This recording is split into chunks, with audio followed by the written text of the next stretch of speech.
me puse a pensar en una historia que hablara de los misteriosos temores de nuestra naturaleza y despertase terror apasionante.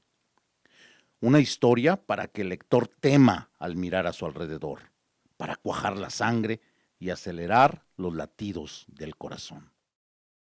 Hola, ¿qué tal? Soy Daniel Emilio Pacheco y me da mucho gusto poder platicar nuevamente contigo. Fíjate que el día de hoy te voy a contar de una escritora muy poco conocida como tal, pero su obra, créeme, tú has visto o leído algo de Frankenstein. ¿Verdad?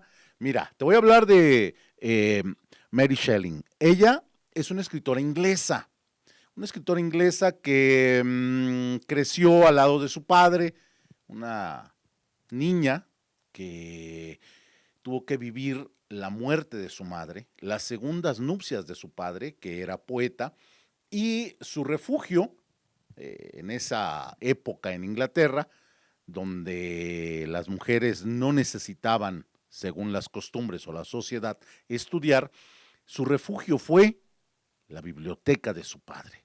Ahí leía, absorbía algo del conocimiento de la biblioteca, hasta que llegó un poeta a casa de su padre. El poeta Percy Shelley fue quien quedó conquistado por la joven Mary, la hija de su maestro de poesía. Llegó a tal la pasión que en 1814 decidió fugarse con la niña y dejar de lado a su mujer, porque el poeta, para variar, enamoradizo, estaba casado. Bueno, a raíz de esta fuga, anduvieron vagando por diferentes partes de Europa. Uno de los amigos del poeta Shelley era Lord Byron.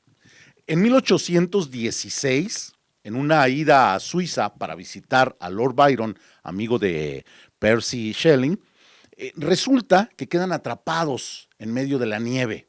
Era una noche donde Lord Byron había estado leyendo ya historias, leyendas de aparecidos, de muertos vivientes, de esas historias que circulaban por Europa.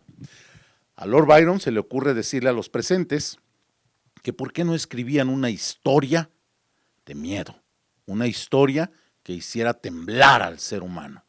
Claro, el poeta Percy Shelley accedió y empezó a tratar de escribir algo.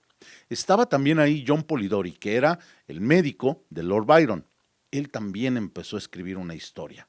Y por supuesto, acompañada de estos hombres y compartiendo la mesa y el encierro sobre todo, pues Mary Shelley empezó también a escribir. Pero empezó a escribir influenciada por algunos datos que ella conocía. Por ejemplo, siendo su esposo catedrático en una universidad de Inglaterra, se había enterado de ciertos experimentos que estaban haciendo los científicos de esa universidad. Mary Shelley empezó a escribir y empezó a escribir de un muerto que vuelve a la vida. Así es como surge Frankenstein.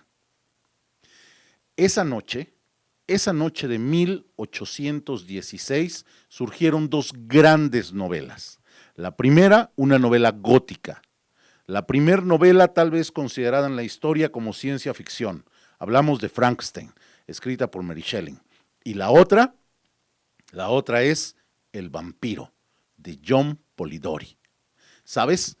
De John Polidori y de ese vampiro es que surge después Drácula, de Bram Stoker. Pero eso ya te lo contaré después, porque no podemos dejar de lado en este momento a Frankenstein, su historia de aquel que vuelve a la vida.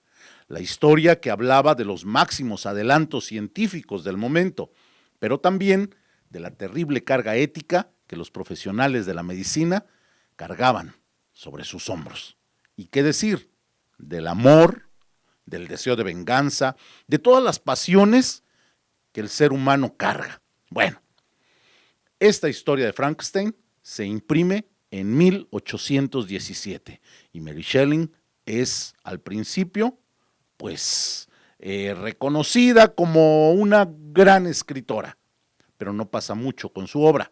Sin embargo, su novela ha sido muy bien recibida.